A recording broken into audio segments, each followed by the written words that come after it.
Citric acid cycle, citric acid cycle, Krebs cycle, try carboxylic acid cycle, तीनों एक ही cycle के नाम हैं। ट्राई कार्बोक्सिलिक एसिड साइकिल इसलिए कहते हैं क्योंकि इसके दो इंटरमीडिएट्स जो हैं उसमें 3 कार्बोक्सिलिक ग्रुप होता है। साइट्रिक एसिड साइकिल इसलिए कहते हैं क्योंकि इसका इनिशियल सबस्ट्रेट जो है वो साइट्रेट है। और क्रेब साइकिल इसलिए कहते हैं क्योंकि एडोल्फ हैंस क्रेब ने इसको सबसे पहले इलुसिडेट किया और इसीलिए उनको जो है नोबेल प्राइज़ दिया गया। साइट्रिक एसिड साइकिल या क्रेब साइकिल जो है बहुत इम्पॉर्टेंट साइकिल है क्योंकि इसके जो इंटरमीडिएट्स हैं वो protein metabolism, amino acid catabolism या फैटी एसिड मेटाबॉलिज्म इत्यादि डिफरेंट पाथवेज जो हैं या कार्बोहाइड्रेट मेटाबॉलिज्म उनको कनेक्ट करते हैं। तो इस तरह से जो है साइट्रिक एसिड साइकिल जो है बहुत इम्पॉर्टेंट रखता है। दूसरा, इसको हम एनाप्लीरोटिक पाथवेज भी कहते हैं। एनाप्लीरोटिक पाथवेज मीन्स यानी फिलिंग अप। ये जो है दूसरी साइकिल या दूसरे मेटाबॉलिज्म या दूसरे बायोमॉलिक्यूल्स की सिंथेसिस के लिए ये इसके इंटरमीडिएट एज ए प्रिकर्सर काम करते हैं। तो क्रेब साइकिल में कुल 8 स्टेप होते हैं।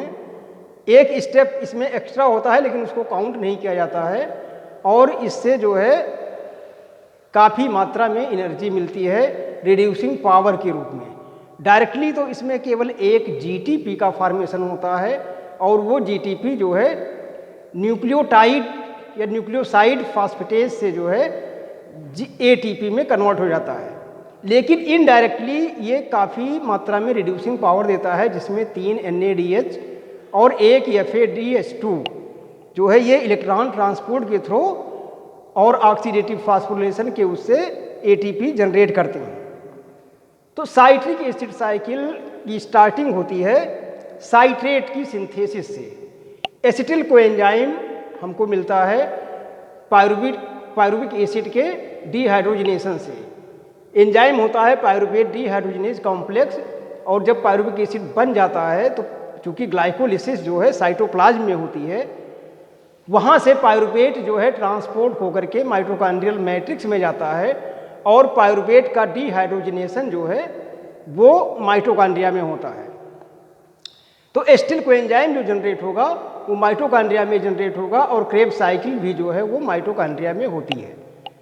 तो एसिटिल कोएंजाइम ऑक्जेलो एसीटेट के साथ कंडेंस होकर के और साइट्रेट की सिंथेसिस करेगा, यानी 4 कार्बन ऑक्जेलो एसीटेट के, 2 कार्बन एसिटिल कोएंजाइम का, 6 कार्बन का साइट्रेट बनेगा। साइट्रेट जो है ये कन्वर्ट होगा आइसोसाइट्रेट में। इसमें जो है सीक्वेंसली डिहाइड्रेशन और रीहाइड्रेशन की प्रोसेस होगी।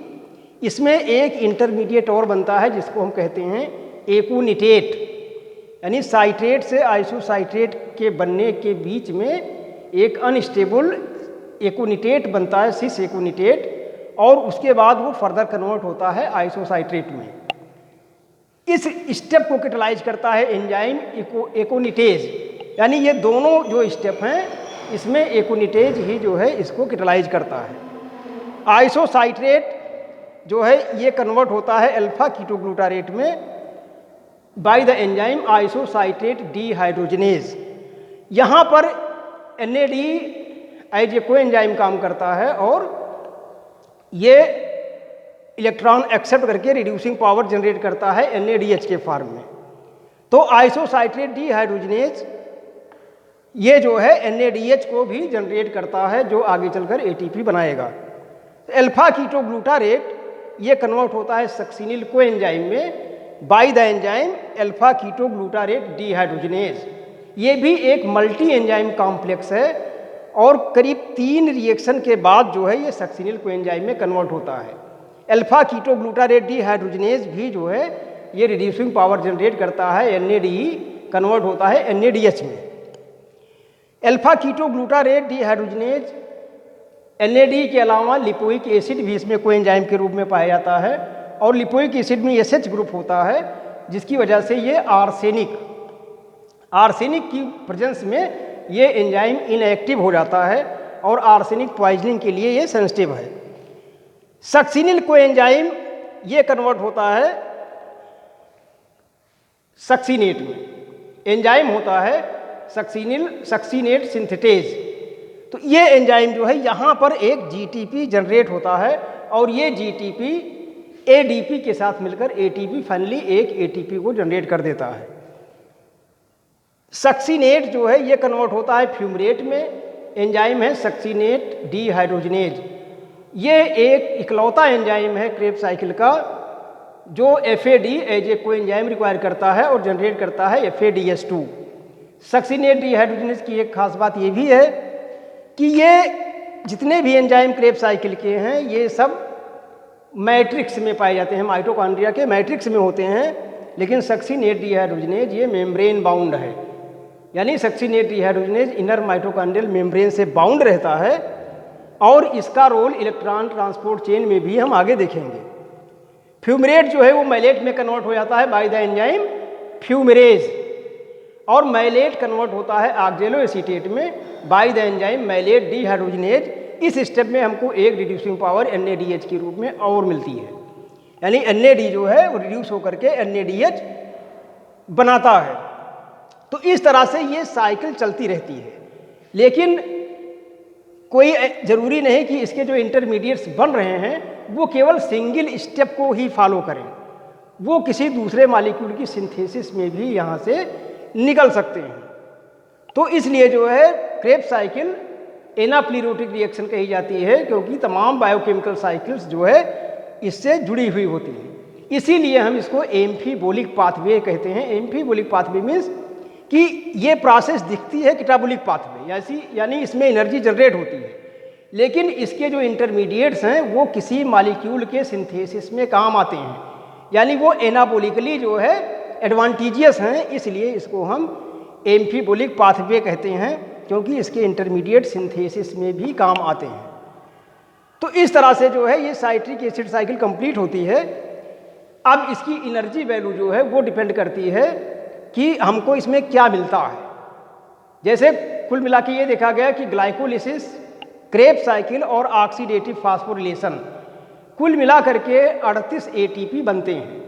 2 ATP खर्च होता है, यानी 36 ATP का शुद्ध लाभ होता है। ये था पुरानी थ्योरी के हिसाब से। ये थ्योरी मानी जाती थी, थ्योरेटिकल वैल्यू थी कि एक NADH जो है 3 ATP को जनरेट करता है आगे चल करके, और एक FAD जो है वो 2.5 ATP को जनरेट कर 2 ATP को जनरेट करता है।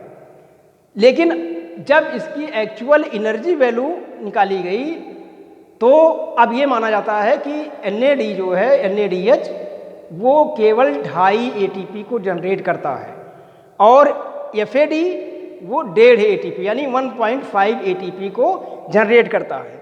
इसलिए जो टोटल एनर्जी निकाली गई थी, टोटल ATP जनरेशन थी, वो घट करके अब 30 पर आ गई है। यानी यदि क्रेब्स साइकिल से हमको पहले 12 ATP मिलता था तो अब जो है 10 ATP ही मिलेगा, यानी 3 NAD इसमें कन्वर्ट होता है NADH में, तो 7.5 ATP उससे मिला, एक FAD मिलता है, FADH2 मिलता है, यानी 1.5 इससे मिला, तो टोटल 9 ATP, और एक ATP डायरेक्टली मिलता है in the form of GTP, तो टोटल 10 ATP हमको क्रेब्स साइकिल से प्राप्त होते हैं यदि हम आज के जो एक्चुअल एनर्जी वैल्यू उसकी होती है NADH या FADH की जो एक्चुअल रिड्यूसिंग पावर होती है उसके हिसाब से। तो इस तरह से जो है जो एनर्जी हमको मिलती है वो 10 ATP मिलती है। तो एसिटिल कोएंजाइम जो इसका स्टार्टिंग है, जो ऑक्जेलो एसीटेट के साथ कंडेंसेशन करता है, वो पायरुवेट से बनता है by the enzyme pyruvate dehydrogenase complex. लेकिन केवल एक ऐसी ही रिएक्शन नहीं है जिससे एसिटिल कोएंजाइम बनता है, फैटी एसिड ऑक्सीडेशन से भी एसिटिल कोएंजाइम बनता है, या अमीनो एसिड की कैटाबोलिज्म से भी जो है एसिटिल कोएंजाइम हमको प्राप्त होता है। और ये एसिटिल कोएंजाइम डायरेक्टली यूज हो सकता है फॉर द क्रेब्स साइकिल। तो क्रेब्स साइकिल के लिए जो है एसिटिल कोएंजाइम कई स्रोत से मिलता है और इसलिए ये साइकिल हमेशा कंटिन्यूअस रहती है और इसके इंटरमीडिएट्स भी यूटिलाइज होते रहते हैं, जिससे कि इसका बैलेंस बना रहता है। तो एस्टिल कोएंजाइम की ज़रूरत हमको साइटोप्लाज्म में भी या साइटोसाल में भी पड़ती है, इसलिए क्योंकि एस्टिल कोएंजाइम जो है ये प्रिकर्सर का काम करता है for the synthesis of fatty acid as well as cholesterol. तो कोलेस्ट्रॉल और फैटी एसिड की सिंथेसिस के लिए एस्टिल कोएंजाइम की ज़रूरत पड़ती है, और माइटोकॉन्ड्रिया से एस्टिल कोएंजाइम ट्रांसपोर्ट नहीं हो सकता। तो इसलिए एक एंजाइम होता है साइट्रेट लाएज। साइट्रेट लाएज जो है ये एस्टिल कोएंजाइम को प्रोड्यूस करता है। ऑक्जेलो एसीटेट और एस्टिल कोएंजाइम ये जो है प्रोडक्ट बनता है साइटोसाल में, और इससे जो है इसकी कमी पूरी होती है, और उसकी कॉन्टिन्यूअस सिंथेसिस माइटोकॉन्ड्रिया में बनती है। माइटोकॉन्ड्रिया में पायरुवेट बनता रहेगा, पायरुवेट जो है वो कन्वर्ट हो जाएगा पायरुवेट कार्बोक्सिलेज द्वारा ऑक्जेलो एसीटेट में, और ऑक्जेलो एसीटेट जो है मैलेट में ट्रांसफर होकर के ये बाहर निकलेगा, और मैलेट जो है ये फिर ऑक्जेलो एसीटेट में कन्वर्ट हो सकता है। तो इसलिए जो है एस्टिल कोएंजाइम का यूज लगातार बनता रहता है और क्रेब्स साइकिल हमेशा चलती रहती है। तो क्रेब्स साइकिल का जो है रेगुलेशन, ये कई फैक्टर्स इसमें होते हैं। एलोस्टेरिकली तमाम एंजाइम्स हैं जो इसको रेगुलेट हो जाते हैं, जैसे NADH। NADH हमने बताया कि 3 ऐसी रिएक्शंस है जहाँ पर NADH बनता है। NADH का कंसंट्रेशन अधिक हो जाने पर pyruvate dehydrogenase, isocitrate dehydrogenase, alpha keto glutarate dehydrogenase, citrate synthase, इतने एंजाइम्स जो है इनके लिए ये इनहिबिटर का काम करता है। यदि NADH की कंसंट्रेशन ज़्यादा होगी तो ये एंजाइम्स की रिएक्शन स्लो हो जाएगी। तो इसलिए जो है ये क्रेब्स साइकिल को रेगुलेट करते हैं एलोस्टेरिकली, जिसमें NADH पहले नंबर पर आता है।